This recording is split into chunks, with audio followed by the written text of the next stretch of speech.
Monsieur Jacques Méazèche.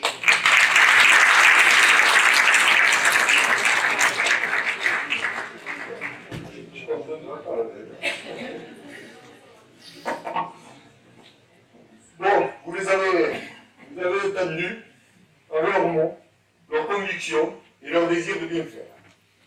Ils vous ont présenté plusieurs facettes de notre programme. Anne Jaraguier, Jean-Paul Valéry, Amandine Duhain et Pierre Petit sont représentatifs de la diversité de notre liste, de sa richesse et de sa volonté de faire avancer notre ville. Les 4 thèmes qu'ils ont abordés nous semblent essentiels. Nous aurions pu en choisir d'autres, bien évidemment, mais nous n'oublions pas que cette dernière réunion soit une ressucée de notre précédente rencontre dans cette même salle le 27 février dernier. Anne Jaraguier vous a fait part de la philosophie de notre liste, dont le fil directeur et le travail d'équipe, la capacité d'écouter et surtout d'entendre. Cette fraternité s'est petit à petit transformée en amitié. Anne Jaraguier, c'est une sportive, vous le savez. Elle est dynamique, remuante, énergique, vous ne direz pas le contraire. On ne s'ennuie pas à sa présence. Elle a envie de faire des choses. Elle a envie d'être utile à notre population, à ses jeunes, à nos écoles primaires et maternelles. En tant qu'enseignante, elle connaît bien les problèmes de l'éducation nationale. Tous les jeunes qui ont eu affaire à elle sont unanimes pour dire que c'est une professeure de contact qui est proche d'eux, qui les motive et qui les fait avancer.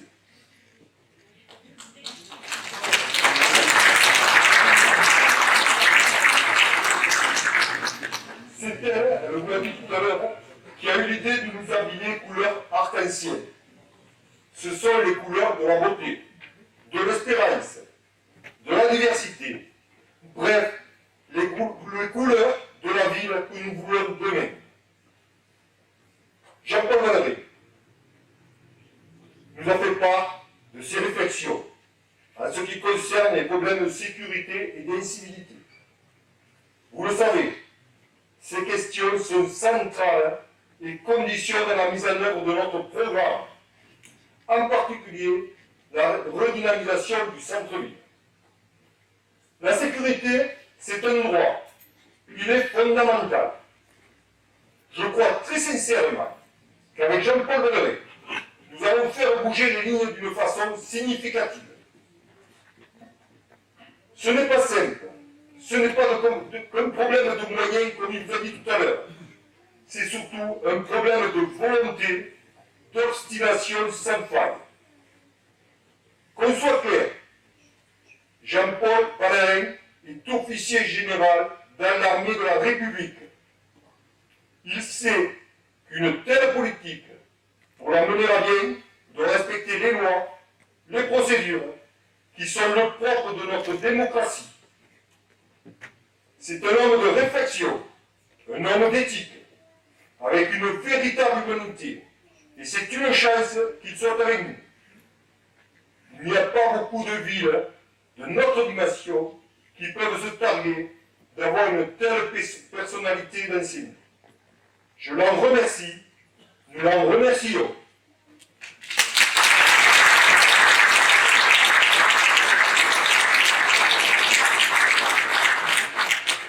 Amandine Duhain a abordé les questions de l'enfance, de la jeunesse et des seniors, c'est-à-dire toutes les catégories d'âge qui composent une société.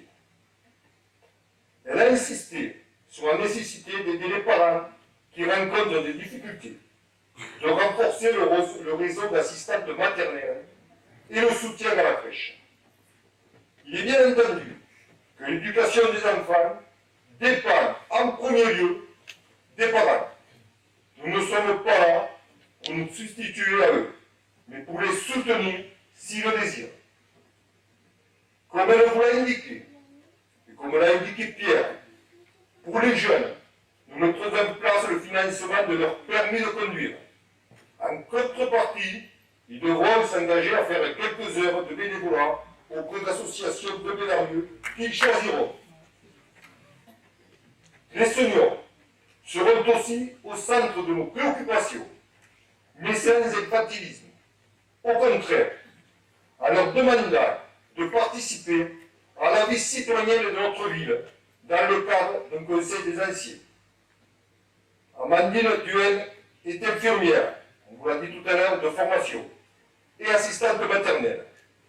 Elle est connue dans ce milieu pour ses compétences, son savoir-faire et son amabilité. De par sa pratique, elle a une vision de la petite enfance extrêmement intéressante, moderne et ouverte au monde. Enfin, Pierre Petit vous a expliqué que tout en respectant les règles des marchés publics et en mise en concurrence, il est possible, en utilisant les dispositions de la loi, de faire travailler des entreprises locales en intégrant des critères environnementaux et de formation. Ce n'est pas une démarche facile. Nous aiderons les entreprises à bien appréhender ces questions. Comme vous l'a dit Pierre Petit, redynamiser Bédarieux ne se fera pas tout seul et pas à un jour. Ce qui compte, ce ne sont pas les discours, mais de prendre des mesures cohérentes et coordonnées dans la durée. Pierre est un homme de l'entreprise, il vous l'a dit. Il a dirigé ces dernières années une société de transport de 50 employés à Perpignan. Son expérience du monde de l'entreprise, du management, des marchés publics, nous sera de la plus grande utilité. De plus, Pierre a une véritable sensibilité sur le problème du quotidien, non seulement dans leurs aspects pratiques, mais aussi humains. Tous les membres de l'équipe ont chacun, dans leur domaine, de grandes qualités. Tous ont la même passion, la passion de pédaler. Mais je ne pouvais pas, vous le comprendrez, donner la parole à tous les membres de l'équipe. Ça aurait été vraiment trop long, surtout avec Jean-Paul. Avant de conclure, je tiens à aborder également la question de l'économie. Dans le programme que nous avons distribué, nous donnons quelques pistes. Le développement économique passe par le tourisme, la petite entreprise, le commerce, l'artisanat et les services. Toutes ces activités s'inscrivent dans un territoire cohérent qui est devenu la communauté de communes Grand Or. Bédarieux doit travailler avec le monde économique des 24 communes qui composent ce territoire.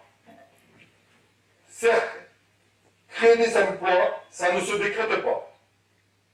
Cela dit, notre devoir est de mettre en œuvre un certain nombre de conditions, d'équipement, de formation, permettant aux entreprises de créer de l'emploi dans tous les secteurs d'activité.